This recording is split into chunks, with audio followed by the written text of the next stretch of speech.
नमस्कार, DD news पर आप दो टूक देख रहे हैं। मैं हूं अशोक श्रीवास्तव। प्रभु श्री राम अयोध्या आने वाले हैं। जी हां, प्रभु श्री राम अपना वनवास पूरा करके अयोध्या लौटने वाले हैं और अयोध्या में प्रभु श्री राम का स्वागत करने के लिए पूरी तरह से उत्सव का माहौल है। लोग प्रतीक्षा कर रहे हैं कि प्रभु श्री राम कब अयोध्या आएंगे और कब उनका स्वागत करेंगे। लोग उनके स्वागत में पलक पावड़े बिछाए बैठे हैं। तो प्रभु श्री राम का ये स्वागत करने के लिए जो लोग यहाँ पर तैयार हैं, वो सिर्फ अयोध्या में नहीं बल्कि पूरे देश में लोग प्रभु श्री राम का स्वागत करने के लिए प्रतीक्षा कर रहे हैं। और इस बार प्रभु श्री राम का स्वागत जब वो अयोध्या पहुंचेंगे तो पूरी अयोध्या नगरी में सरयू के तट पर जो 51 घाट हैं, वो 51 घाट पर करीब 24.5 लाख से ज्यादा दिए जलाएंगे। 24.5 लाख से ज्यादा दिए जलाए जाएंगे। पहले 21 लाख दियों की बात थी, लेकिन अब ये जो खबरें आ रही हैं कि जो दिए हैं वो 24.5 लाख से ज्यादा दिए होंगे। तो इस तरह से प्रभु श्री राम की अयोध्या में प्रतीक्षा हो रही है। लेकिन ये प्रतीक्षा इस बार की जो दिवाली है, अयोध्या वाली दिवाली है, वो अपने आप में बहुत खास है। इसलिए खास है क्योंकि दरअसल प्रभु श्री राम की अयोध्या में वापसी हो रही है। दिवाली इसलिए मनाई जाती है, लेकिन इस बार जो प्रभु श्री राम की अयोध्या में उनके जन्मस्थल पर, वहां पर भगवान राम की जो प्राण प्रतिष्ठा होनी थी, प्रभु श्री राम जो बरसों तक फटे हुए तंबू में बैठे थे, उनका भव्य मंदिर अब बनने जा रहा है। इसलिए मैंने कहा कि प्रभु श्री राम का अयोध्या वासियों ने 14 बरस तक इंतजार किया, लेकिन अब ये जो इंतजार था, आज के युग में जो इंतजार था, वो लगभग 500 बरस से ज्यादा लंबा इंतजार था, जो अब खत्म होने जा रहा है। क्योंकि अयोध्या में इस दिवाली के बाद 22 जनवरी को प्रभु श्री राम के रामलला जो हैं विराजमान, उनकी प्राण प्रतिष्ठा होने जा रही है। तो इस बार की दिवाली बहुत खास होगी, न सिर्फ अयोध्या के लिए बल्कि पूरे देश के लिए। और दिवाली सिर्फ अभी 2 दिन बाद नहीं, बल्कि 22 जनवरी को भी देश में मनाई जाएगी। दो टूक में आज हम यही चर्चा करेंगे, इसी पर आज चर्चा करेंगे। लेकिन हो क्या रहा है आपको ये मैं बताऊं, उससे पहले दीपोत्सव को लेकर किस तरह के सवाल उठाए जा रहे हैं और कैसे चुनावों में भी, जो 5 राज्यों में विधानसभा चुनाव हो रहे हैं, वहां पर भी भगवान राम का जो मंदिर है और अयोध्या का जो मामला है, वो एक चुनावी मुद्दा बना हुआ। उस सब पे बात करूंगा, लेकिन उससे पहले जरा देखते हैं कि अयोध्या में क्या तैयारी चल रही है और किस तरह से प्रभु श्री राम का इंतजार करते हुए जो प्रतीक्षा है वो खत्म होने जा रही है।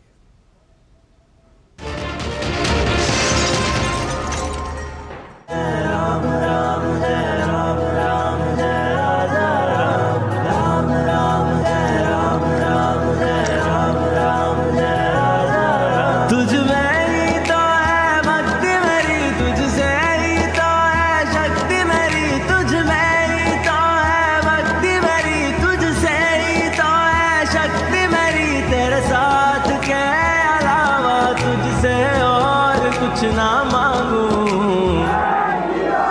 राम राम जय राम राम जय राम राम जय राजा राम। आजकल मैं जहां भी जाता हूं, वहां अयोध्या में बन रहे प्रभु राम के भव्य मंदिर की चर्चा चलती है।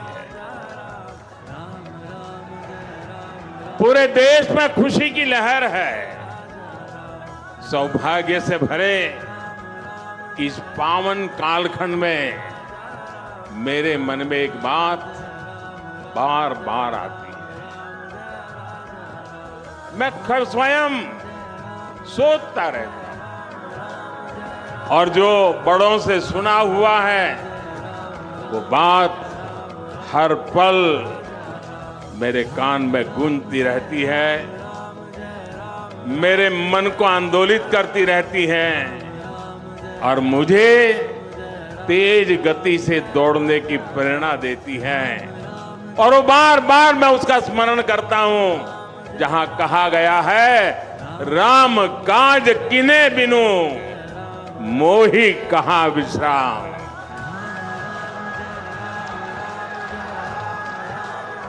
अब रुकना नहीं है, थकना नहीं है, और विश्राम का तो सवाल पैदा ही नहीं होता। जो कोई नहीं कर पाया वो मोदी जी ने करके दिखा दिया। देखो, कांग्रेस तो नहीं चाहती थी कि अयोध्या में राम मंदिर बने।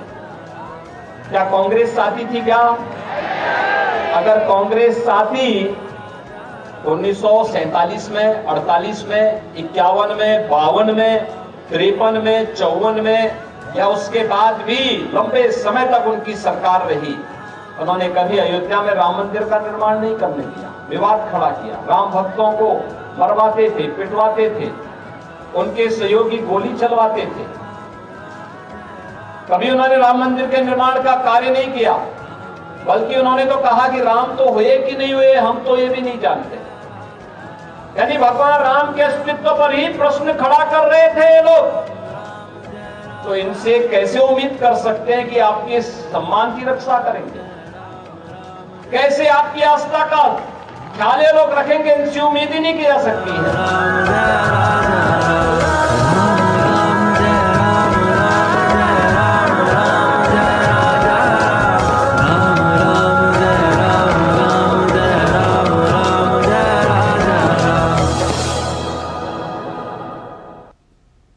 तो अयोध्या तो राममय हो ही गई है, पूरा देश राममय हो रहा है और दीपावली की प्रतीक्षा कर रहा है। प्रभु श्री राम की वापसी हुई थी, उसके बाद दीपावली मनाई गई। 14 बरस का वनवास उनका खत्म हुआ, उसके बाद दीपावली मनाई गई।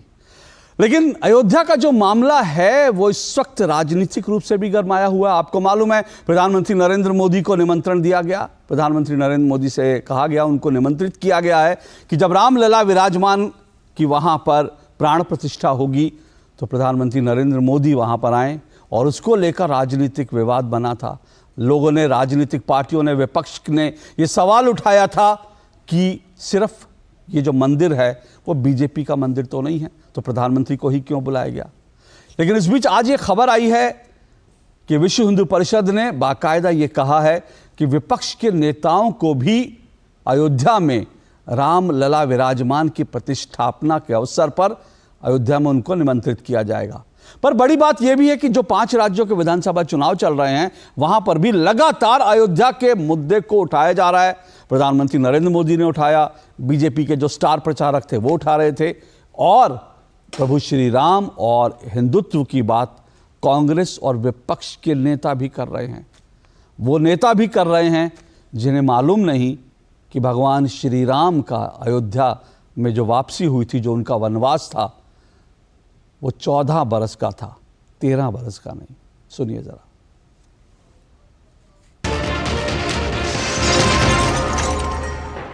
भगवान राम के पिताजी ने उनका वनवास कराया, ठीक है, वो वनवास में चले गए, वनवास में चले गए, लेकिन उनके प्रति जो जनता के दिल में श्रद्धा थी वो कम हुई? बताइए, कम हुई कि और भी बढ़ गई? और भी बढ़ी ना। क्यों? क्योंकि भगवान राम के चरित्र में जनता ने ये देखा कि इनके दिल में हमारे प्रति श्रद्धा है। तो जब भगवान राम का वनवास हुआ और वो जंगल भेजे गए, 13 वर्षों के लिए जंगल में रहे, फिर भी जनता ने उन पे श्रद्धा रखी। फिर भी जनता चाहती थी कि वही बने हमारे राजा। फिर भी जनता ने इंतजार किया, 13 साल इंतजार किया जब तक वो वापस आए। और जब वापस आए तो दिवाली पर इतनी खुशी मनाई कि आज तक हम उस खुशी को मनाते हैं। ये सभा में उपस्थित एक व्यक्ति भी खड़ा होकर हमें बोले कि कांग्रेस अगर होता था ये राम मंदिर होता था भारत में? होता था? अगर नरेंद्र मोदी जी प्रधानमंत्री नहीं बनते थे क्या राम मंदिर होता था अयोध्या में आज? कमलनाथ जी, कम से कम राम मंदिर में तो आप अपना बात मत भूलिए। आज सुप्रीम कोर्ट का ऑर्डर देना 3 साल हो गया, आप अपने आप को हनुमान भक्त मानते हो। क्या आप कमलनाथ हनुमान जी, क्या आपने रामलला का दर्शन करके आया अभी 3 साल में? कभी किया है वहां में? कभी वहां गया है आप? भारत राम की ही भूमि है, कृष्ण की ही भूमि है। अगर हम राम से नफरत करेंगे इसका मतलब हम भारत माता से नफरत करेंगे। अगर हमें राम नाम अच्छा नहीं लगता है इसका मतलब है हमें भारत देश में रहने का अधिकार नहीं है। रीजन ये है कि आप धर्म पूजा किसी की भी करें, मुझे कोई प्रॉब्लम नहीं है, आप किसी की पूजा करें, माने न माने, लेकिन राम एक ऐसे भगवान है जिनकी पूजा प्रत्येक मानव को करनी चाहिए। तो उनसे नफरत करने का मतलब है कि राम से ही नहीं पूरे सनातन और मानवता से नफरत करने का विषय है। देखिए, मंदिर जाने से कोई हिंदू नहीं हो जाता है और मस्जिद जाने से कोई मुसलमान नहीं होता।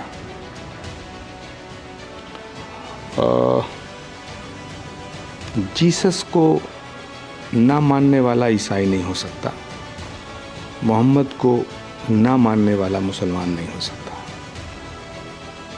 ठीक इसी तरह जो राम से नफरत करता हो वो हिंदू नहीं हो सकता।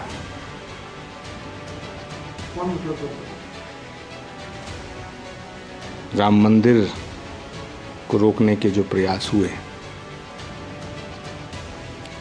उससे करोड़ों सनातन धर्म को मानने वाले करोड़ों लोगों की आस्था को ठेस पहुंची। अब ये सवाल कि राम से नफरत कौन करता है, राम से मोहब्बत, प्रेम और राम के प्रति श्रद्धा किसकी है, मुझे नहीं लगता है कि अब इस रहस्य पे कोई पर्दा गिरा हुआ रह गया है।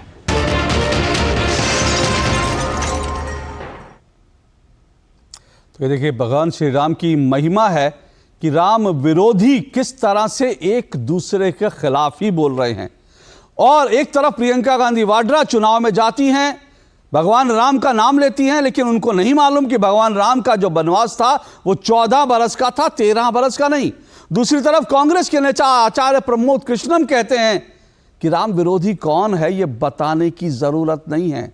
और ये भी कह रहे हैं राम अयोध्या में जो भगवान राम का मंदिर बनाने का जो विरोध था वो किसने किया ये समझाने की, बताने की जरूरत नहीं है। कुछ दिन पहले आचार्य प्रमोद कृष्णन ने यह भी कहा था कि कांग्रेस में कुछ लोग हैं जिन्हें भगवा से और साधु संतों से नफरत है। ये समझिए कहानी क्या है। और जैसा मैंने कहा कि अयोध्या में दीपोत्सव की तैयारी हो रही है और पूरा देश जो है दिवाली मनाने की तैयारियां कर रहा है, लेकिन अयोध्या के दीपोत्सव पर भी कांग्रेस के कुछ नेताओं ने सवाल उठाए हैं। हालांकि दो टूक में मेरा आज कोई सवाल नहीं, क्योंकि भगवान श्री राम का मसला हो, भगवान श्री राम की बात हो, अयोध्या के दीपोत्सव की बात हो, तो उस पर सवाल किस बात के। तो इसलिए आज दो टूक में मेरा कोई सवाल नहीं, लेकिन कांग्रेस के कुछ नेताओं ने अयोध्या में दीपोत्सव पर सवाल उठा दिए हैं। आज प्रमोद कृष्णन ने जो कहा वो आपने सुना, और एक और प्रमोद हैं कांग्रेस में, प्रमोद तिवारी, कांग्रेस के बड़े नेता, दिग्गज नेता प्रमोद तिवारी ने कहा कि भाई जब कानून व्यवस्था के ये हाल है तो दीपोत्सव किस बात का। वो कह रहे हैं कि दरअसल ये दीपोत्सव जो मनाया जा रहा है अयोध्या में, ये लोगों का ध्यान भटकाने की कोशिश है। वो कह रहे हैं जब गरीबी है तो दीपोत्सव किसी बात का। लेकिन कांग्रेस के नेताओं ने जो सवाल उठाए उन सवालों पर जरूर चर्चा होगी। मेरे साथ आज जो मेहमान जुड़ रहे हैं, आइए मैं परिचय करवा दूं। मेरे साथ 5 मेहमान आज की डिबेट में, आज की चर्चा में जुड़े हैं। मेरे साथ राकेश त्रिपाठी जुड़ चुके हैं बीजेपी की तरफ से, बीजेपी के प्रवक्ता हैं राकेश त्रिपाठी। मेरे साथ इसके अलावा जुड़े हुए हैं यहाँ पर रोली मिश्रा जुड़ी हुई हैं। मैं आपको बता दूं, रोली मिश्रा जो हैं समाजवादी पार्टी की नेता थी, कुछ समय पहले तक नेता थी, लेकिन रोली मिश्रा ने जब रामचरितमानस पर सवाल उठाए गए तो उन्होंने समाजवादी पार्टी को ठुकरा दिया, समाजवादी पार्टी को छोड़ दिया। लेकिन उस समाजवादी पार्टी में थी जिस समाजवादी पार्टी ने राम भक्तों पर अयोध्या में गोलियां चलवाई थी। मेरे साथ साध्वी प्रज्ञा हैं, साध्वी प्रज्ञा भारती धर्मगुरु हैं, आध्यात्मिक गुरु हैं। और मेरे साथ विनोद बंसल जी हैं, विश्व हिंदू परिषद के प्रवक्ता हैं। 5वें मेहमान की मैं प्रतीक्षा कर रहा हूं। 5वें मेहमान मेरे साथ दुष्यंत नागर जल्दी जुड़ेंगे, राजनीतिक विश्लेषक हैं। लेकिन जी हाँ, खबर लगी मुझे जुड़ चुके हैं 5वें मेहमान दुष्यंत नागर जी भी मेरे साथ जुड़ चुके हैं। लेकिन राकेश त्रिपाठी जी, मैं आपसे शुरुआत करता हूं। भाई, प्रमोद तिवारी कह रहे हैं कि इतनी गरीबी में लोग दीपोत्सव मनाएंगे कैसे? गरीबी है, वो कह रहे हैं कि गरीबी है, फिर आप दीपोत्सव की तैयारी कर रहे हैं। वो कह रहे हैं कि कानून व्यवस्था ध्वस्त है, रोजगार नहीं है, और आप अयोध्या में 24.5 लाख दिए जलाकर दीपोत्सव की तैयारी कर रहे हैं। अशोक जी, आज सबसे पहले तो आपको और हमारे साथ बैठे हुए हमारे को पैनलिस्टों को और देख रहे दर्शकों को सबको धनतेरस की और दीपोत्सव की ढेर सारी शुभकामनाएं। सच ये है कि भारत वो भूमि है जहां पर लोग एक दूसरे के साथ अभिवादन राम राम कहकर के करते हैं, और जब व्यक्ति की मृत्यु हो जाती है तो अंतिम यात्रा में भी राम नाम सत्य है कहा जाता है। तो राम तो सत्य है, सनातन है। राम के नाम से कुछ लोगों को पीड़ा जरूर है, और ये पीड़ा की बात आज आचार्य प्रमोद कृष्णम ने भी कही है कि कैसे कांग्रेस के भीतर कुछ लोगों को केवल राम मंदिर से पीड़ा नहीं है, बल्कि भगवान राम से भी पीड़ा है। और यही पीड़ा प्रमोद तिवारी के बयान से झलक रही। उन्हें अच्छा नहीं लग रहा है कि ये दीपोत्सव हो रहा है, जबकि सच ये है कि भारत में नहीं, भारत के बाहर बैठे हुए भी जो सनातन को मानने वाले हैं, जो भगवान राम को मानने वाले हैं, वो सब आह्लादित हैं। शब्द नहीं है लोगों के पास कि कितनी भव्य ये अयोध्या दिखाई पड़ रही है। वो अयोध्या जो उदास रहा करती थी, उस अयोध्या में जहां नेता जाना नहीं चाहते थे, रामलला का दर्शन कभी करना नहीं चाहते थे। हाँ, ये अलग बात है कि सलमान खुर्शीद आज ये कह रहे हैं कि हमको निमंत्रण नहीं मिला है, हमको भी निमंत्रण चाहिए था। अब ये कांग्रेस के नेताओं के लिए बेचैनी है, भ्रम की अवस्था में है, तय नहीं कर पा रहे कि समर्थन करें कि विरोध करें, क्योंकि कमलनाथ मध्य प्रदेश में कह रहे हैं कि राजीव गांधी ने ताला खुलवाया था। राजीव गांधी जिंदा होते तो अब तक राम मंदिर बन गया होता, वो राम मंदिर बनवाना चाहते थे। तो फिर सवाल है कि सोनिया जी राम मंदिर के विरोध में क्यों खड़ी है। सवाल यह है कि कांग्रेस ने ही ताला लगवाया क्यों था। ताला खुला तो जिला अदालत के आदेश से था।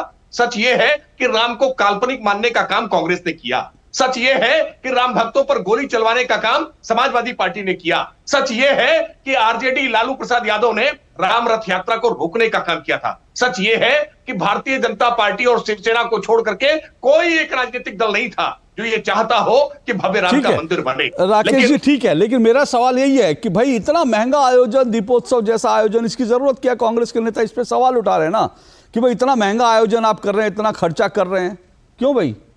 सवाल वो लोग उठा रहे हैं जो सैफई महोत्सव के नाम पर करोड़ों रुपए फूंक दिया करते थे। सवाल वो लोग उठा रहे हैं जो अपने बच्चों का, गांधी नेहरू परिवार अपने बच्चों का जन्मदिन हवाई जहाज के भीतर मनाया करता था। सवाल वो लोग उठा रहे हैं जो नौसेना के जहाज का इस्तेमाल अपने व्यक्तिगत पर्यटन के लिए कर लिया करते थे, वो सवाल उठा रहे हैं। और वो सवाल उनकी पीड़ा भी वाजिब है। क्या मोहम्मद बिलाल अंसारी है अयोध्या के दर्शन नगर के रहने वाले, 2 लाख दिए आज उन्होंने दिए हैं। इससे कितनी बड़ी संख्या में कुम्हार वर्ग और जो बहुत मिट्टी का काम जो धीरे धीरे लुप्त हो रहा था, उस मिट्टी का काम, मिट्टी के दिए बनाने वाले केवल अयोध्या नहीं, आसपास के जनपदों से, और केवल आज ये अयोध्या में दीपोत्सव नहीं हो रहा है सुखी, मैं आपको बहुत प्रसन्नता के साथ कह रहा हूं कि आज पूरे उत्तर प्रदेश में और देश भर में सभी बड़े मंदिरों में दीपोत्सव जैसा एक वातावरण बना है। चित्रकूट में भी बड़ा आयोजन हो रहा है। अलग अलग छोटे छोटे मंदिरों में, गांव के चौराहों के चौबारों के मंदिरों में ये दीपोत्सव जैसे वातावरण हो रहे हैं। हम फिर वापस चाइनीज झालरों से दियों पर लौट रहे हैं। मुझे लगता है ये भारतीय जो सनातन संस्कृति, जो परंपरा है, और इसके साथ में एक बड़ा चीज जुड़ती है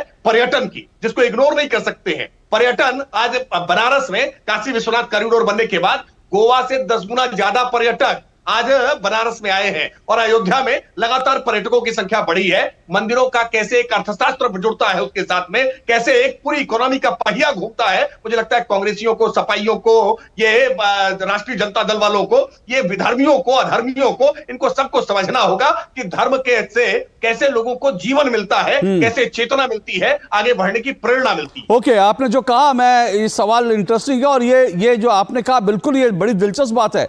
धर्म से कैसे लोगों को जीवन मिलता है, दिशा मिलती है, और धर्म से कैसे रोजगार भी मिलता है, ये विपक्ष इस देश का कभी समझ नहीं पाया। आज काशी विश्वनाथ में जो आप देख रहे हैं, वहां पर लगातार जो है देश भर से, देश नहीं बल्कि दुनिया भर से लोग जा रहे हैं, और ये भी एक रोजगार सृजन है।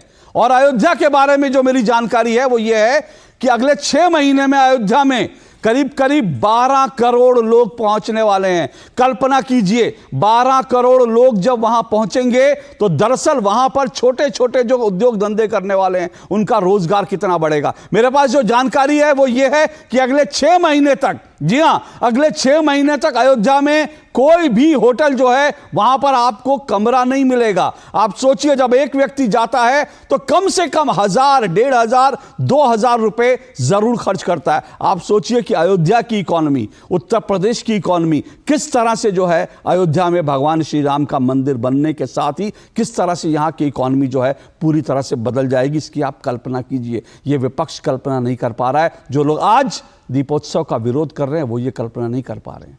लेकिन दुष्यंत जी, ये आज तो आचार्य प्रमोद कृष्णन ने बड़ी दिलचस्प बात रहस्योद्घाटन एक तरह से कर दिया। हालांकि इतना बड़ा रहस्योद्घाटन नहीं है, बहुत सारे लोग जानते थे कि कौन लोग राम के खिलाफ हैं, कौन लोग नहीं चाहते थे राम का मंदिर बने, कौन लोग नहीं राम से नफरत करते थे। लेकिन उसके बावजूद जो है जिस तरह से चुनावों में लगातार राम भक्त बनने की कोशिश आज हर कोई कर रहा है। 2024 से पहले इस वक्त 5 राज्यों में चुनाव चल रहे हैं, उसमें भी कोशिश कर रहे हैं। पर आचार्य प्रमोद कृष्णन ने साफ कह दिया कि यह बताने की जरूरत नहीं है कौन लोग जो हैं भगवा से जिनको नफरत थी, उन्होंने पहले कहा था, बताया था, और आज उन्होंने बता दिया कि कौन लोग हैं जिनको दरअसल भगवान राम से नफरत है। देखिए कि कांग्रेस का तो जो शुरुआत है, आप अगर गांधी जी के समय में देखेंगे तो जिन्ना कांग्रेस को छोड़ के इसलिए गए थे क्योंकि मंच पे गांधी जी राम भजन गाते थे और रामचंद्र जी को परमात्मा बताते थे। तो राम और कांग्रेस का तो स्वाधीनता के आंदोलन के दौरान का ही जुड़ाव है। दूसरा मैं आपको बताना चाहता हूं, राजीव जी के कार्यकाल में जो राम मंदिर निर्माण के लिए सकारात्मक कदम उठाया गया, किसी ने नहीं उठाया। रामायण सीरियल का प्रसारण, वो बनवाना, वो सब राजीव जी ने किया। तो राम और कांग्रेस कभी अलग नहीं है। और ये कहना कि कांग्रेस राम विरोधी है, अभी भारतीय जनता पार्टी के प्रवक्ता ने कहा राम को काल्पनिक कहने वाले, मैं इनको बताना चाहता हूं, कांग्रेस की सरकार ने एएसआई के द्वारा दिया गया एफिडेविट वापस लिया था, उसको करेक्ट किया था और कहा था राम काल्पनिक नहीं है, राम परमात्मा है। भारतीय जनता पार्टी के किस नेता ने कहा राम परमात्मा है? हमारे तो गांधी जी से लगा के और डॉक्टर मनमोहन सिंह, सोनिया गांधी, सब प्रत्येक व्यक्ति, पूरा कांग्रेस का समर्थक, पूरा गांधीवादी समाज राम को परमात्मा मानता है, भगवान के तुल्य मानता है। इसमें कहीं कोई दो राय नहीं है, कोई डिबेट नहीं। रही बात दीपोत्सव की, तो दीपोत्सव कोई पहली बार नहीं हो रहा है अयोध्या में, ये 7000 वर्ष से हो रहा है। आज से 7200 वर्ष पूर्व जब भगवान रामचंद्र जी अयोध्या पधारे थे और उनका राज्याभिषेक हुआ है, तभी से दीपोत्सव हो रहा है। घर घर में दीपोत्सव होता है, पूरे देश में कश्मीर से कन्याकुमारी तक दीपोत्सव होता है। तो ये प्रचारित करने का प्रयास किया जा रहा है कि भारतीय जनता पार्टी दीपोत्सव करवा रही है या दीपोत्सव भाजपा ने शुरू कर दिया, निश्चित रूप से ये उचित नहीं है। ये एक तरीके से रामचंद्र जी के ऊपर एक अधिकार करने का प्रयास है, रामचंद्र जी पे कब्जा करने का प्रयास है। ठीक है, लेकिन ये कब्जा नहीं होगा। राम परमात्मा है, जन जन के नायक हैं, सबरी के, निषाद के, लक्ष्मण के, भरत के, शत्रुघ्न के, जानकी जी के, जनक के, सबके हैं। ओके दुष्यंत जी एक मिनट, दीपोत्सव भाजपा करवा रही है, तो मैं 1 मिनट राकेश जी आऊंगा। दीपोत्सव भाजपा करवा रही है, ये तो मैंने नहीं कहा था, खैर बीजेपी दावा करे कौन करे, लेकिन वो उत्तर प्रदेश की सरकार करा रही है। और मुझे मुझे लगता है सरकार सबकी। एक मिनट दुष्यंत जी रुकिए 1 मिनट। मैं दावा नहीं कर रहा हूं, ना मैंने कहा, लेकिन वो आप कह रहे हैं उसका जवाब राकेश जी सुनिए। सर मेरी बात सुनिए। लेकिन बड़ी दिलचस्प बात है, ये भगवान राम की ताकत है। यही तो ताकत है भगवान राम की, कि जो भगवान राम के विरोधी थे, रावण भी जो है अंत समय आया तो राम राम करने लगा था। रावण को भी राम में भगवान दिख गए थे, और ये सबको दिख जाते हैं। वक्त 1 मिनट रुकिएगा, वक्त आने पे सबको दिख जाते हैं। और दुष्यंत जी सुनिए, दुष्यंत जी की आवाज नीचे कीजिए, मेरी बात नहीं सुन रहे, दुष्यंत जी की आवाज नीचे कीजिए। दुष्यंत जी मेरी बात सुनिए, मैंने आपकी बात सुनी। आपने जब कांग्रेस और राम का, इनकी आवाज नीचे कीजिए। दुष्यंत जी मेरी बात सुनिए। आपने जब कांग्रेस और भगवान राम का संबंध बताया तो आपने शुरुआत कहां से की? गांधी जी से करी। बिल्कुल आपने ठीक कहा, गांधी जी तो भगवान राम के परम भक्त थे, लेकिन ये गांधी जो थे, आज जो गांधी है उनके नाम आगे गांधी के बाद वाड्रा भी है। तो वो भगवान राम की बात करने वाले मोहनदास करमचंद गांधी थे। आज प्रियंका गांधी वाड्रा हैं, जिनको यही नहीं पता कि दरअसल भगवान राम की जो वनवास की अवधि थी वो 14 बरस थी, 13 बरस नहीं थी। आज प्रियंका गांधी वाड्रा वो उनका संबंध महात्मा गांधी से नहीं है। ये गांधी है, प्रियंका गांधी वाड्रा। उनको नहीं पता कि वनवास कितने साल का था। और दूसरी बात मैं बताता हूं, ये जो आप कह रहे हैं ना कि दीपोत्सव सालों से मन रहा है, बिल्कुल ठीक बात है। जब सैकड़ों साल पहले, हजारों साल पहले भगवान राम आए थे, तब भी वहां पर दीपोत्सव मना था। लेकिन उस वक्त कांग्रेस नहीं थी। शायद उस वक्त कांग्रेस होती या उस वक्त प्रमोद तिवारी होते तो वो ये भी अयोध्या वालों को कहते, अरे भगवान राम कौन सा तीर मार कर आए हैं जो आज अयोध्या में दिवाली मना रहे हो। वो उस वक्त विरोध करते, आज भी विरोध कर रहे हैं, आज दीपोत्सव का विरोध कर रहे हैं। ये प्रमोद तिवारी आज कह रहे हैं कि दीपोत्सव मनाने की क्या जरूरत है, ये दिखावा है। तो ये जो दिखावा है, दिखावा नहीं करिए, सच सच मानिए। जो बात आचार्य प्रमोद कृष्णन ने कही उसको स्वीकार करिए। मैं आऊंगा, 1 मिनट रुकिए, मैं बाकी मेहमानों के पास आऊंगा, मुझे एक वक्त दीजिए।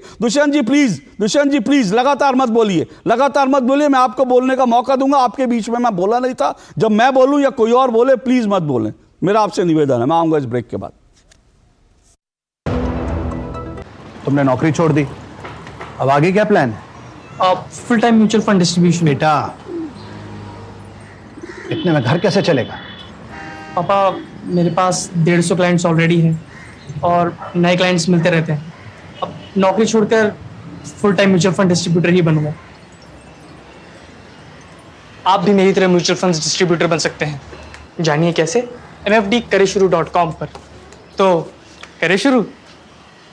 आप सभी को गोल्डी मसाले की ओर से हैप्पी दिवाली। गोल्डी मसाले, जहां भी जाए रिश्ते बनाए। अधूरी लगती है दिवाली, खुशियों के बिना, तोहफों के बिना। मगर अब ऐसा नहीं है। कोई दिया जला रहा है पक्के मकान में, कोई धुएं से आजादी पाकर गैस पे मिठाई बनाने लगा है। सम्मान की रकम एक सहारा बनकर सीधे अपने खाते में क्रेडिट हो गई। और उधर मदद की मुद्रा से किसी ने नए कारोबार का श्री गणेश कर लिया। हर दिन दिवाली मना रहा है अपना देश। पिछले कुछ बरसों से अलग अलग योजनाओं के तहत कोई घर, कोई मुफ्त इलाज, कोई गैस तो कोई लोन का उपहार पाके। तो चलो इस दिवाली ये कामना करते हैं कि ये खुशियां, ये दिवाली यूं ही बनी रहे। हर योजना है उपहार, देश मना रहा है त्योहार। अब क्या देख रहे हो पापा? तुम कहते हो ना कि स्टॉक मार्केट में बहुत सोच समझकर इन्वेस्ट करना चाहिए, बस थोड़ा सा ज्ञान ले रहा हूं। किससे? हर एक स्टॉक्स एक्सपर्ट है, मस्त एजुकेशनल वीडियोस बनाता है और अच्छी इन्वेस्टमेंट की टिप्स भी देता है। पापा, इन वीडियोस पे ना जाएं, अपना रिसर्च खुद करें या सेबी रजिस्टर्ड इन्वेस्टमेंट एडवाइजर से संपर्क करें। एजुकेशन के नाम पर कुछ इन्फ्लुएंसर्स अक्सर इन्वेस्टर को मिसगाइड करते हैं, नुकसान आपका होगा। सोच कर, समझ कर, इन्वेस्ट कर। हो बिजनेस बढ़ाना, गुड़िया को पढ़ाना या मिसेस के साथ वेकेशन, लो मुथूट फाइनेंस गोल्ड लोन, भरोसा इंडिया का। मुथूट फाइनेंस भारत का नंबर 1 सबसे भरोसेमंद financial services brand. Gold loan के लिए अभी कॉल करें 1-800-313-1212। दो टूक आप देख रहे हैं और दो टूक में आज हम चर्चा कर रहे हैं भगवान श्री राम की वापसी का जो प्रतीक्षा थी वो खत्म हो रही है। दीपावली तो आ ही रही है, 2 दिन बाद जो है रविवार को पूरा देश दिवाली मनाएगा। लेकिन इस बार अयोध्या की दिवाली बहुत खास होगी। 24 लाख से ज़्यादा दिए जलाए जाएंगे। 51 घाटों पर अयोध्या में भव्य दीपोत्सव की तैयारी हो रही है। और बड़ी बात यह भी रही, आज एक और नया इतिहास बना। आज उत्तर प्रदेश की जो कैबिनेट बैठक थी वो अयोध्या में हुई। पहली बार ऐसा हुआ योगी आदित्यनाथ के नेतृत्व में उत्तर प्रदेश की जो कैबिनेट बैठक थी वो अयोध्या में हुई, जहां 14 निर्णय लिए गए। और एक बड़ा निर्णय जो है वो अयोध्या को तीर्थ स्थल के रूप में कैसे विकसित किया जाएगा उससे संबंधित भी था। मेरे साथ 5 मेहमान जुड़े हुए हैं। दीपोत्सव की तैयारी हो रही है, लेकिन कांग्रेस के प्रमोद तिवारी ने इस दीपोत्सव पर सवाल भी उठाए हैं। दूसरी तरफ 22 तारीख की तैयारी हो रही है और 22 जनवरी जब अयोध्या में भगवान श्री राम का प्राण प्रतिष्ठा होगी, रामलीला विराजमान की, उस वक्त जो है उसको लेकर जो वो मुद्दा है वो इस वक्त 5 राज्यों के विधानसभा चुनाव में गरमाया हुआ। मेरे साथ 5 मेहमान जुड़े हुए हैं। राकेश त्रिपाठी बीजेपी से जुड़े हुए हैं, दुष्यंत नागर राजनीतिक विश्लेषक हैं, रोली मिश्रा तिवारी मेरे साथ जुड़ी हुई हैं, समाजवादी पार्टी के नेता थी, समाजवादी पार्टी को छोड़ दिया, राम के नाम पर। विनोद बंसल हैं, विश्व हिंदू परिषद के प्रवक्ता हैं। साध्वी प्रज्ञा हैं, धर्मगुरु हैं, आध्यात्मिक गुरु हैं। जल्दी से मैं बाकी मेहमानों के पास जाऊं, लेकिन राकेश त्रिपाठी जी आप कुछ रिस्पॉन्ड करना चाहते थे, जल्दी से रिस्पॉन्ड कर दीजिए। दुष्यंत जी कह रहे हैं कांग्रेस और राम जो हैं वो तो एक ही हैं, आप उनको अलग अलग करके क्यों कांग्रेस को आप राम की भक्त है, आप उसको रावण का भक्त दिखा रहे हैं? मैंने कहा ना कि कांग्रेस इस समय भ्रम की अवस्था में है, तय नहीं कर पा रही है कि कांग्रेस अब राम के पक्ष में खड़ी हो जाए या राम के विरोध का जो उनका पुराना स्टैंड रहा है वो उनके साथ खड़ी रहे। राम के मंदिर के निर्णय को कैसे लटकाया अटकाया भाई जाए, जिसने देखा है कि कैसे कपिल सिब्बल खड़े होकर के इस बात के लिए लगातार कह रहे थे कि इसकी डे बाय डे हियरिंग नहीं होनी चाहिए, अगर जल्दी जल्दी सुनवाई हो जाएगी तो मोदी सरकार को इसका लाभ मिल जाएगा। ये पीड़ा में थे और अभी भी अधीर रंजन चौधरी ने भगवान राम को प्रोडक्ट बताया है। तो ये इनकी पार्टी के भीतर इतना भ्रम है कि कमलनाथ अलग राग गाते हैं और पार्टी के अन्य नेता अलग प्रकार के राग गाते हैं। तो राम को लेकर के सवाल कांग्रेस पार्टी ने लगातार खड़े किए हैं। इसको लेकर के किसी प्रकार की जनता के बीच में किसी प्रकार का कोई भ्रम नहीं है। जनता जानती है कि कौन राम भक्त है और कौन रामद्रोही है। ओके साध्वी प्रज्ञा भारती, मैं आपके पास आ रहा हूं। साध्वी प्रज्ञा भारती, जो मैंने देखा पूरा प्रमोद तिवारी का बयान, दरअसल वो ये कह रहे हैं गरीबी है और ऐसे में दीपोत्सव कैसे मनाएंगे। और इसके पहले भी जब से दीपोत्सव मनना शुरू हुआ, बहुत सारे लोगों ने तमाम तरह के सवाल उठाए कि इसमें इतना तेल चला जाएगा, इतना घी जलाया जा रहा है, ये तेल ये घी तो गरीबों को दे देते, ये दिए जलाए जा रहे हैं, फिजूल खर्ची है। लेकिन जो दरअसल धर्म का आस्था से तो संबंध है, लेकिन धर्म का हमारे पर्वों का एक अलग इकोनॉमी से भी रिश्ता है, उसकी एक अर्थव्यवस्था भी है, एक पैरेलल इकोनॉमी भी है। उसको क्या लोग समझ नहीं पा रहे? मुझे लगता है आपको समझाना चाहिए। देखिए अशोक जी, सबसे पहले तो मैं ये कहूंगी कि आप सभी को, डीडी न्यूज के सभी दर्शकों को शुभ दीपावली की हार्दिक शुभकामनाएं, धनतेरस की शुभकामनाएं। और साथ ही में मैं एक बात जरूर कहूंगी, हम भारत की बात करते हैं, हम उस देश से आते हैं जहां पर पर्व एक दूसरे को बांधने का कार्य करते हैं। होली हो, दीपावली हो, सभी लोग अपने मनों के बैरों को मिटाकर एक दूसरे को गले से लगा लेते हैं, आलिंगन करते हैं एक दूसरे का। आप देखिए, ये जो पर्वों का सिलसिला हमारे भारतीय सभ्यता और भारतीय दर्शन के अंदर है, ये इसके पीछे बहुत ही गहरा रहस्य है, जिसको समझने के लिए आपको विवेकपूर्ण दृष्टि भी चाहिए। अगर आप भारत में से उसकी आस्था को अलग कर देंगे, राम को अलग कर देंगे, उसके पर्व को अलग कर देंगे, सनातन को अलग कर देंगे, तो भारत जड़ के समान हो जाएगा। भारत को जो चैतन्यता प्रदान करता है, भारत को जो परिपूर्णता प्रदान करता है, वो है राम, वो है सनातन, वो है हमारे पर्व। और इसके 3 एस्पेक्ट पर मैं यहाँ पर चर्चा करना चाहूंगी अशोक जी। सबसे पहला एस्पेक्ट, आप देखिए, जब हम प्रभु श्री राम को उनके मंदिर की बात कर रहे थे, जब ये राम अभियान आया सबके सामने, राम मंदिर का महान अभियान आया, इतना वृहद और विशाल अभियान, जानते हैं इसके अंदर जाति पाति संप्रदाय पंथ सबसे ऊपर उठकर सभी ने अपना योगदान दिया है, तन से मन से धन से। यानी जो लोग जाति के आधार पर समाज को विभाजित करना चाहते थे, डिवाइड एंड रूल पॉलिसी, वो फेल हो गए। सबसे पहला एस्पेक्ट। दूसरा एस्पेक्ट, आप देखिए, इनके पास तो वो दृष्टि नहीं है। अरे इनसे समझदार तो वो लोग थे जो बाहर से आकर हमारे देश पर आक्रमण करके चले गए। आप बताइए, उस समय जब आक्रांताओं ने हमारे देश पर आक्रमण किया तो उन्होंने अयोध्या, काशी, मथुरा पर आक्रमण क्यों किया था? क्या वो बिजनेस सेंटर्स थे? क्या वो टूरिस्ट स्पॉट्स थे? क्या वो मिलिट्री सेंटर्स थे? नहीं, क्योंकि वहां पर हमारी धरोहर, हमारे मंदिर थे। उन्हें पता था कि जो भारतीय सभ्यता के अंदर मंदिरों का एक स्थान है, वो कैसा स्थान है। वहां पे कल्चरल इंटीग्रेशन, एजुकेशन के बारे में बात की जाती है। और lastly comes the spiritual aspect, आध्यात्मिकता जो अंदर रोपित की जाती है, जो भारतीय मूल्य के अंदर निहित है। इसीलिए उन्होंने उस पर आक्रमण किया, क्योंकि वो जानते थे कि हमारे यहाँ मंदिरों का स्थान कितना ऊंचा है, पंडितों का स्थान, ब्राह्मण का स्थान कितना ऊंचा है। लेकिन ये लोग नहीं जानते। वो जानते थे प्रभु श्री राम भारत की आत्मा है, लेकिन ये लोग यहाँ बैठकर क्या कहते हैं? प्रभु श्री राम काल्पनिक है, प्रभु Shri Ram is a myth. और इतना ही नहीं, अभी तो दुष्यंत जी जो ये बातें कर रहे हैं, मुझे अत्यंत पीड़ा हो रही है ये कहते हुए। अशोक जी, ये मुझे बता दीजिए, तब ये लोग कहां पर थे जब इन्हीं के पार्टी के लोग निकलकर आते और बोलते कोविड-19 की तरह है सनातन पर अटैक करते हैं। जब वो लोग ये बोलते हैं कि it's like dengue and malaria, तब ये लोग कहां पर है? और झूठ बोल रही है। पार्ट है, एक सेकंड दुष्यंत जी प्लीज बीच में मत बोलिए, मैं आपसे रिक्वेस्ट करती हूँ, आप अपना पॉइंट रखने में स्वतंत्र है। एक सेकंड, क्या झूठ अशोक जी, बोला? मैं झूठ एक बोल मिनट, रही एक हूँ। मिनट। एक बात बताइए, प्रियंक खड़गे ने प्रियंक खड़गे ने ये बात बोली है। प्रियंक खड़गे से आप बिल्कुल नहीं मुकर नहीं बोला। सकते। मल्लिकार्जुन ने, बिल्कुल उन्होंने, नहीं बोला। Oh my God, get your बिल्कुल फैक्ट नहीं बोला। गेट योर फैक्ट निश्चित रूप से आप गलत बोल रहे हैं। आप मुझे दिखा दीजिए फैक्ट। ऐसे नहीं होता।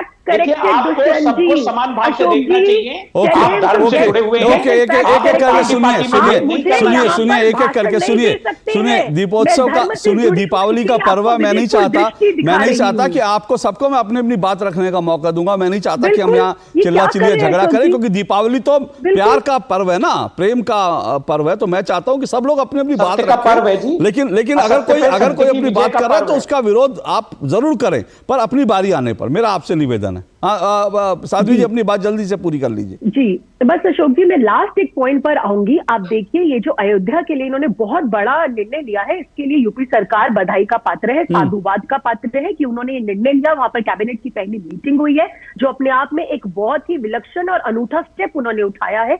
वहां पर रामलल्ला विराजमान होंगे शीघ्र। और मैं तो ये कहूंगी अशोक जी कि हम लोग बहुत भाग्यशाली हैं। हम उस पीढ़ी से आते हैं जिन्होंने प्रभु श्री राम के मंदिर का कंस्ट्रक्शन अपनी आंखों के सामने होते हुए देखा है। हम साक्षी बन रहे हैं उसके। तो ये बहुत ही सौभाग्य की बात है, और साथ में इससे हमारी इकोनॉमी को एक बहुत बड़ा बूस्ट मिलेगा। आप देखिए, जब महाकाल का कॉरिडोर बना है, उसके बाद वहां पर कितने लोग दर्शन करने के लिए गए हैं। तो ये एस्पेक्ट जो है उसको हम इग्नोर नहीं कर सकते हैं। साथ ही साथ लोगों की जो श्रद्धा है भारत के अंदर, जो आस्था है प्रभु श्री राम के अंदर, उसको भारतीय स्वाभिमान भी बढ़ा है। सामाजिक समरसता की दृष्टि से अगर आप देखेंगे तो वो भी एक बहुत अनूठी पहल की है। जी, आपने कहा कि हम लोग बहुत भाग्यशाली हैं कि मंदिर जो है वहां पर प्राण प्रतिष्ठा होने जा रही है।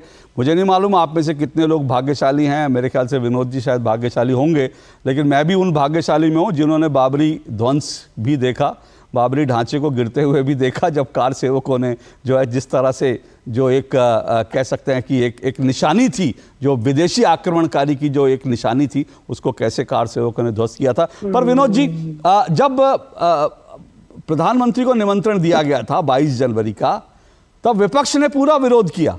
विपक्ष ने कहा कि भाई वो अकेले जो है बीजेपी का मंदिर थोड़ी है, प्रधानमंत्री अकेले क्यों जाएं, विपक्ष के नेताओं को भी उसमें आना चाहिए, वो भी वहां बैठ करके पूजा करें, ये सबको अधिकार मिलना चाहिए।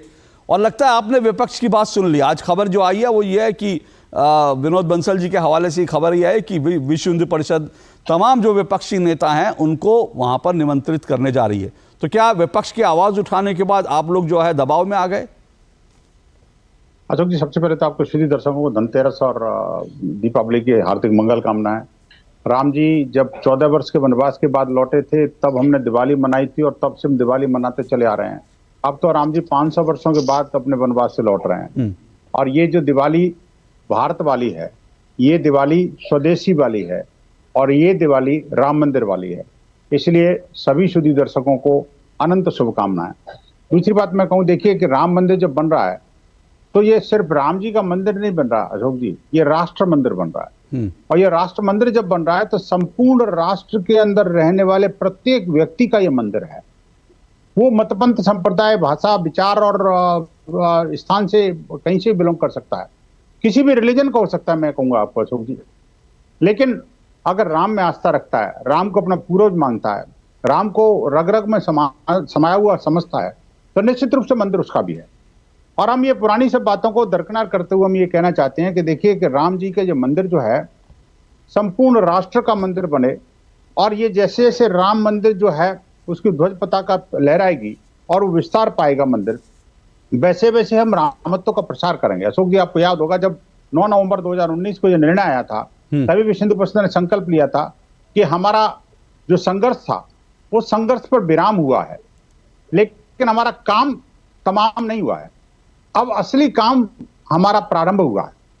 हम जब तक राम मंदिर की ध्वज पताका नहीं रहेगी तब तक हम जो है रामत्व का प्रसार करेंगे, और हम उस रामत्व के प्रसार के लिए लगे हुए हैं। हमने कोई नया आंदोलन हाथ में नहीं लिया। विश्व हिंदू परिषद ने अनेक बार बात आई, अयोध्या, मथुरा और काशी की बात भी आई, तो हमने कहा भी देखिए पहले हम एक काम को पूरा करेंगे, सिरे तक लाएंगे, तब जाके दूसरा काम पकड़ेंगे। ये विश्व हिंदू परिषद की एक साख रही है कि चाहे राम मंदिर की बात हो, या राम सेतु की बात हो, या बाबा अमरनाथ की बात हो, या अन्य कोई आंदोलन। भगवान की कृपा हमारे पास रही है, पूज्य संतों का आशीर्वाद रहा है कि हमें वो सफलता मिली है और ये सफलता भी एक चरम पर पहुंच रही है।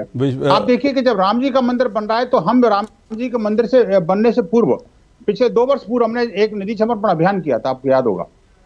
15 जनवरी से लेकर के 28 फरवरी तक का जो 44 दिन का जो अभियान था, महाअभियान था, उसमें हमने देश भर के 6.5 लाख में से 5.5 लाख गांव तक हम पहुंचे थे। हमने 12 लाख परिवारों के 13 लाख परिवारों के 62 करोड़ लोगों से संपर्क किया था। विनोद जी, और विनोद जी माफी चाहता हूं, आपको रोक रहा हूं। आपने कहा कि जब ये निर्माण कार्य पूरा हो जाएगा तब हम दूसरी बात करेंगे। तो अब निर्माण कार्य 22 तारीख को कंप्लीट होने जा रहा है, तो वो चरण तो कंप्लीट हो रहा है। अब आप क्या, आपने मथुरा काशी का जिक्र किया और साथ में रामत्व के प्रसार की बात की, तो मतलब आप जरा स्पष्ट करके बताएंगे कि रामत्व का प्रसार होगा या मथुरा और काशी की भी बात होगी बीएचपी के द्वारा? देखिए अशोक जी, जो मथुरा और काशी को तो कोई छोड़ नहीं सकता, देश की रग रग में है ना, और शुरू से विश्व हिंदू परिषद का भी एजेंडा है। मैं एक और बात कहना चाहता हूं, अभी इससे पहले जो है, अब इससे पहले हमारे कांग्रेस के मित्र जो है, जिनको आप राजनीतिक विश्लेषक कह रहे हैं, उन्होंने, वो तो कांग्रेस के पक्षकार ही है। मैं कहूंगा इन्होंने कहा कि राम जी के मंदिर का ताला उन्होंने खुलवाया था। ये तो इनको अधूरा, मुझे लगता है कि बहुत कम, छोटी सी बात कह रहे हैं जो इनको देना चाहते हैं श्रेय कांग्रेस को। मैं कांग्रेस को एक बड़ा श्रेय देना चाहता हूं। आप देखिए, राम जन्मभूमि के आंदोलन को जब विश्व हिंदू परिषद ने हाथ में लिया, उससे पहले 2 कांग्रेसी नेता थे जी, आपको डेट शायद बता रहा हूं, 23 मई 1983 को दाऊदयाल खन्ना, उस समय कांग्रेस के वरिष्ठ नेता थे, उत्तर प्रदेश के मंत्री भी रहे थे, उन्होंने सहकारिता बाकायदा इंदिरा गांधी जी को पत्र लिखा था कि हमें राम मंदिर के लिए काम करना चाहिए, राम मंदिर की मुक्ति के लिए कांग्रेस को आगे आना चाहिए। जब उन्होंने नहीं माना, अशोक जी, आपके सुधी दर्शकों के बड़ा रहस्योद्घाटन कर रहा हूं, उन्होंने फिर मुजफ्फरनगर में और नैनीताल में 2 सम्मेलन किए, हिंदू सम्मेलन। जब मुजफ्फरनगर का सम्मेलन हुआ, उस सम्मेलन में तो पूर्व प्रधानमंत्री और तत्कालीन पूर्व गृह मंत्री गुलजार नंदा भी थे, और मुझे जानकारी मिली कि उसमें राष्ट्रीय स्वयंसेवक संघ के पूजनीय श्री रज्जू भैया भी थे। और उस हिंदू सम्मेलन में ही एक प्रस्ताव पारित किया गया था, एक संकल्प व्यक्त किया गया था कि अयोध्या, मथुरा, काशी तीनों की मुक्ति तक हम शांत नहीं बैठेंगे। और उस प्रस्ताव की कॉपी बाकायदा कांग्रेस को भेजी थी, कांग्रेस वर्किंग कमेटी को भेजी थी, इंदिरा गांधी जी को भेजी थी।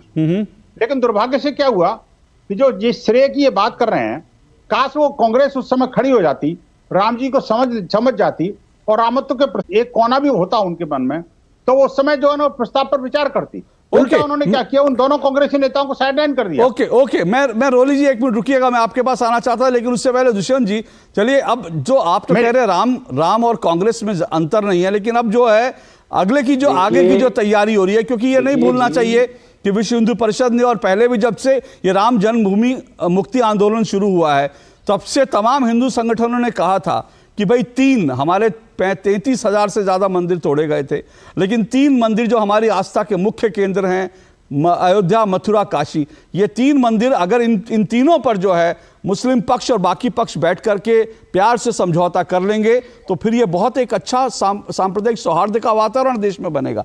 तो अब अयोध्या का तो काम निपट गया, तो क्या अब कांग्रेस जो है मथुरा काशी के लिए आगे आएगी कि भाई मथुरा काशी का संघर्ष, चलिए आप बीजेपी को छोड़ दीजिए, बीजेपी ने किया नहीं किया, लेकिन मुझे लगता है ये अवसर है, कांग्रेस जो है मथुरा काशी का नेतृत्व अपने हाथ में ले सकती है आंदोलन का। देखिए जी, मैं 2 बातें कहना चाहता हूं। पहली बात तो मैं ये बताना चाहता हूं, आधा सत्य बताया बंसल जी ने। दाऊलाल खन्ना जी महासचिव थे विश्व हिंदू महासभा। दाऊदयाल खन्ना, दाऊदयाल खन्ना नहीं थे जी, दाऊदयाल खन्ना जी महासचिव थे, और कांग्रेस के ही नेता श्री करण सिंह जी विश्व हिंदू परिषद के अध्यक्ष भी रहे। दूसरा मैं आपको और बताना चाहता हूं, भाई आज भारतीय जनता पार्टी की सरकार है, लोकसभा और राज्यसभा में दोनों जगह बहुमत है। आप बातचीत क्यों करना, क्यों न्यायालय में जाना, आप सीधा कानून बना के कल ही कर दीजिए ना।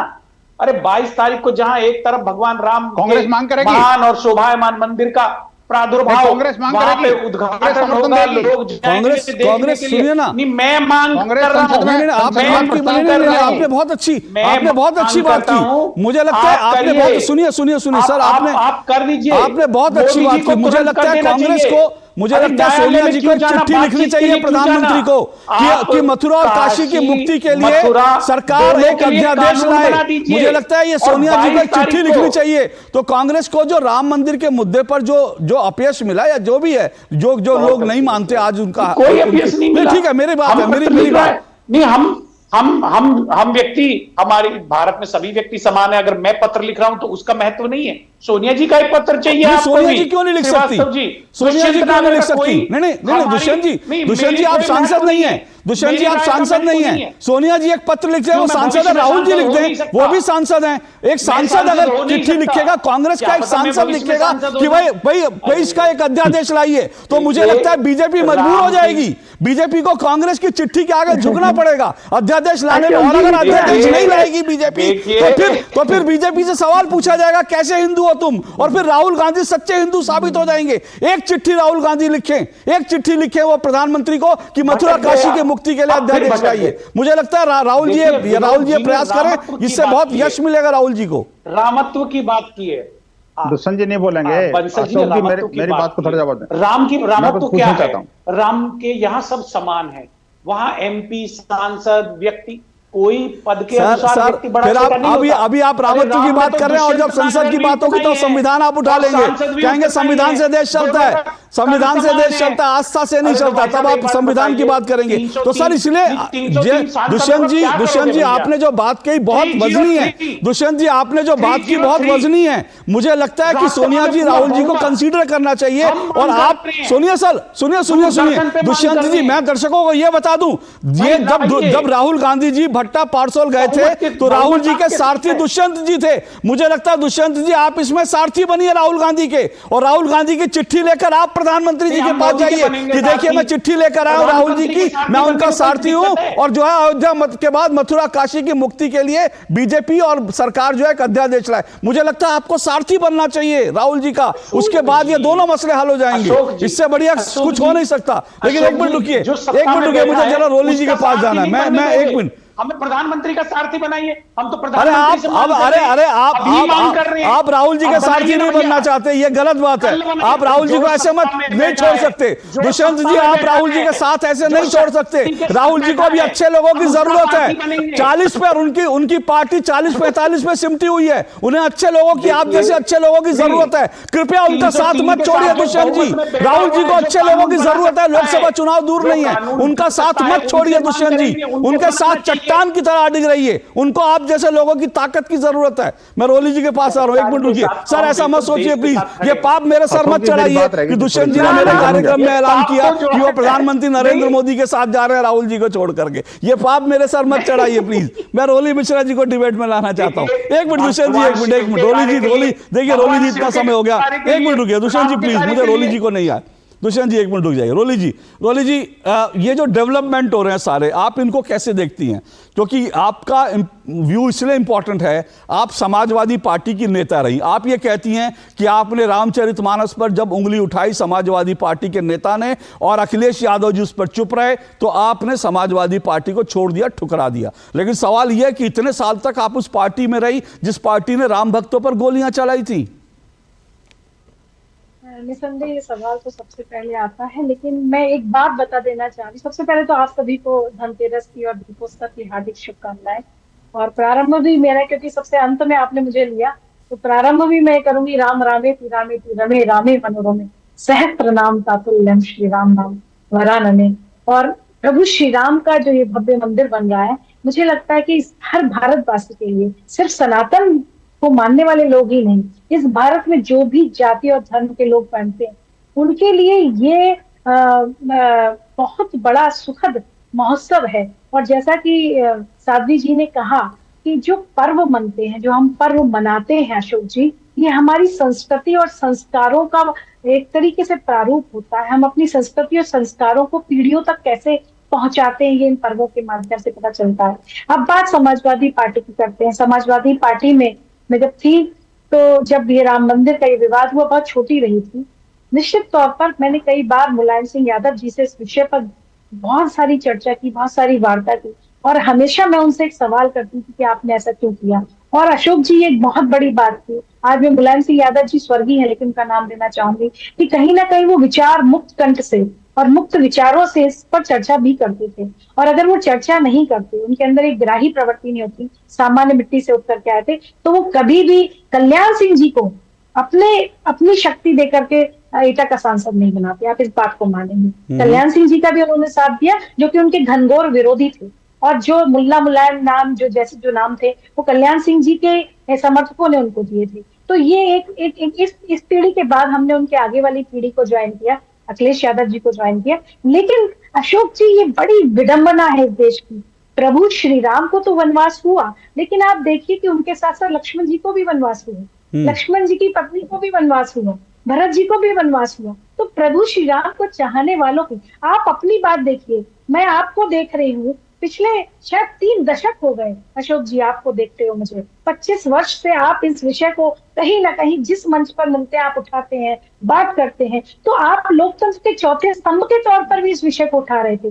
भगवान प्रभु श्री राम के मंदिर के भव्य मंदिर का निर्माण हो, इसको तमाम सनातनी लोग और ईश्वर को मानने वाले लोग उठाते थे। मेरा ये दुर्भाग्य कह लीजिए कि मैं उस पल की साक्षी बनी जब श्री रामचरितमानस को जलाया गया। मेरा दुर्भाग्य कह लीजिए कि मैं उस पल की भी साक्षी थी जहां पर ये मीटिंग हुई और ये कहा गया कि श्री राम मंदिर निर्माण में जो चंदा जा रहा है उसको चंदा जीवी बोला गया। मेरा ये दुर्भाग्य कह लीजिए कि मैं उस पल की भी साक्षी थी जब पूर्व विधायक ने यह भी कहा कि जो राम मंदिर की जमीन है वो एक तरीके से जमीन हड़पने का जो आरोप था, जो श्री राम मंदिर का जो भव्य मंदिर बन रहा था उसकी जमीन हड़पने का आरोप भी जो सपा ने मुख्य विपक्षी पार्टी के रूप में लगाया। तो ये मेरा दुर्भाग्य था कि मैं उन पलों की साक्षी बनी, लेकिन ये मेरा सबसे बड़ा सौभाग्य है कि प्रभु श्री राम ने मुझे इतना आत्मबल दिया, इतनी आत्मशक्ति दी, इतना आत्मबल दिया कि मैं उस चीज का मुकाबला कर पाई, उस चीज को छोड़ पाई। मैंने अपने इस राजनीतिक वनवास को स्वीकार किया।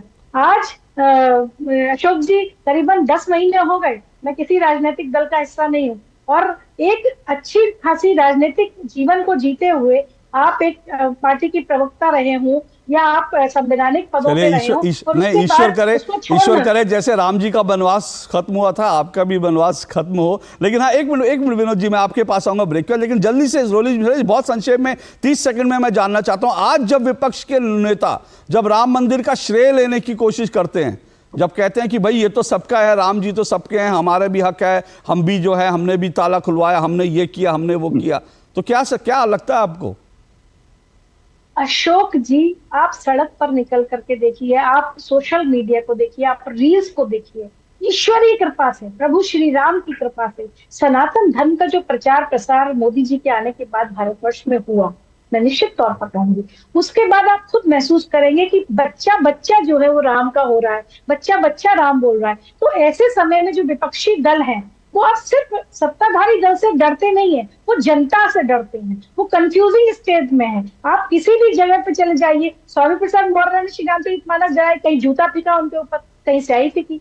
आज के समय में अगर आप प्रभु श्री राम का विरोध करेंगे, इमामे हिंद बोला था राम को, तो आज के समय में प्रभु श्री राम इस देश की आत्मा है, इस देश की आस्था है। प्रभु श्री राम आज भारत है, भारत ही प्रभु श्री राम है, और प्रभु श्री राम का बिल्कुल आप सही कह रहे हैं, लेकिन फिर भी सवाल ये उठता है कि दीपोत्सव का विरोध कैसे करने की ताकत आ जाती है, ये कहां से आता है? मैं आऊंगा ब्रेक के बाद, क्योंकि एक बड़ा सवाल मेरा जो है विनोद जी से भी है और बाकी मेहमान। एक मिनट रुकिए, मुझे एक ब्रेक लेना, मैं ब्रेक के बाद आता हूं जल्दी से, एक सेकंड और आखिरी राउंड के लिए इस ब्रेक के बाद आता हूं, डिबेट जारी रहेगी। Congrats यार। राज, तू क्या करेगी? I have cleared my exams, मैं म्यूचुअल फंड डिस्ट्रीब्यूटर बनूंगी।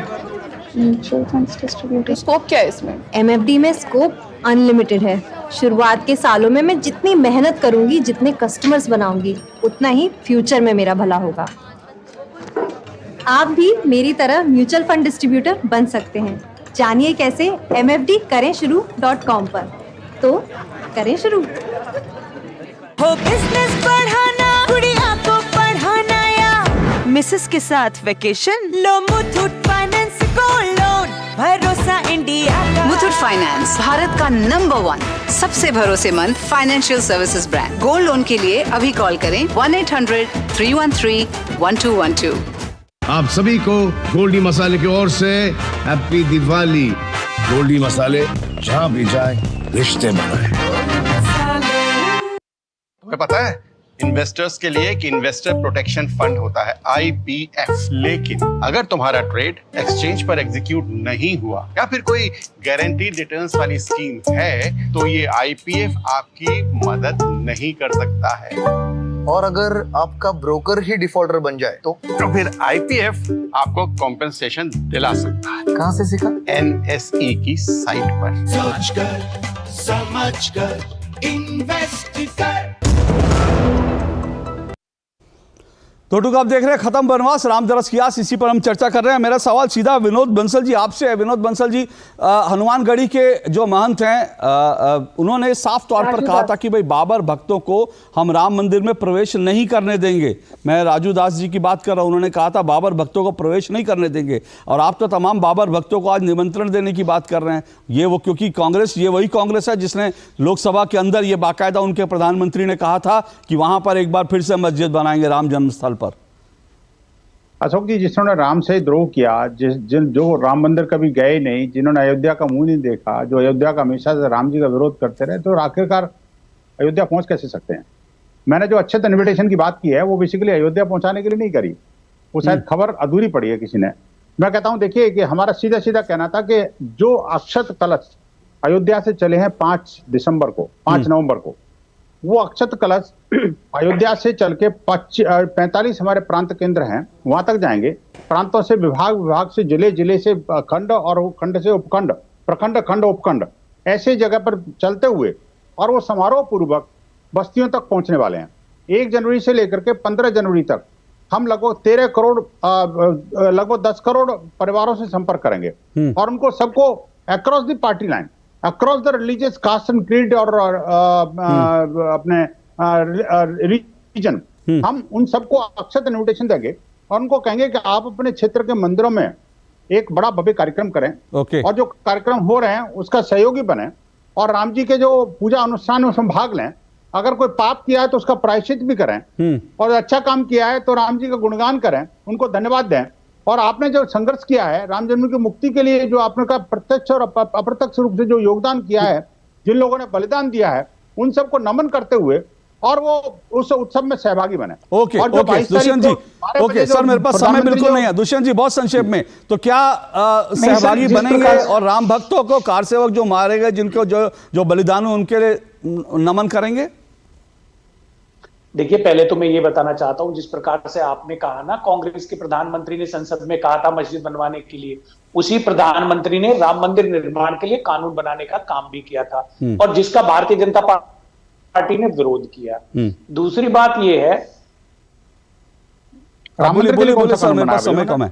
बोलते खड़े हो गए, नहीं झूठ बोलेंगे तो नहीं होगा जी। राकेश जी जल्दी से, राकेश जी का रिस्पॉन्स जल्दी से, 30 सेकंड में। ये बिल्कुल सफेद झूठ है। सच ये है कि पंडित नेहरू ने डॉक्टर राजेंद्र प्रसाद को सोमनाथ मंदिर जाने से भी रोकने का प्रयास किया था। ये लगातार प्रयास करते रहे कि सेकुलर मुल्क में मंदिर कोई प्रधानमंत्री ना जाए, ये अभी भी प्रयास कर रहे थे। लेकिन चूंकि देख रहे हैं कि अब राम का इतना महात्म्य है चारों तरफ, अब हिंदू भी पहली बार वोट बैंक दिखाई दे रहा है। यद्यपि कांग्रेस में फिर कह रहा हूं भ्रम की अवस्था में है, क्योंकि मध्य प्रदेश के कांग्रेस के मीडिया इंचार्ज कह रहे हैं कि बाबरी शहीद हुई थी, मातम मना रहे हैं अभी भी बाबरी की शहादत का। तो ये कांग्रेसी जो है ना, ये तय नहीं कर पा रहे कि इस रास्ते जाए या उस रास्ते जाए। कांग्रेस जो है भ्रम की स्थिति में, समय आज इतना ही है, लेकिन देशवासी भ्रम की स्थिति में नहीं है, क्योंकि पूरा देश राममय हो चुका है। अयोध्या में भव्य जो है दीपोत्सव की तैयारी हो रही है और एक दिया आप भी जरूर जलाएं, लेकिन साथ साथ एक दिया इस देश के सैनिकों के लिए भी जलाएं।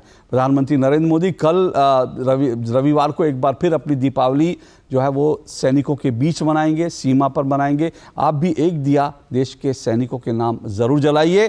तो स्वच्छ दीपावली और स्वस्थ दीपावली, शुभ दीपावली, आप सबको शुभ दीपावली। इसी के साथ इजाजत दीजिए, नमस्कार।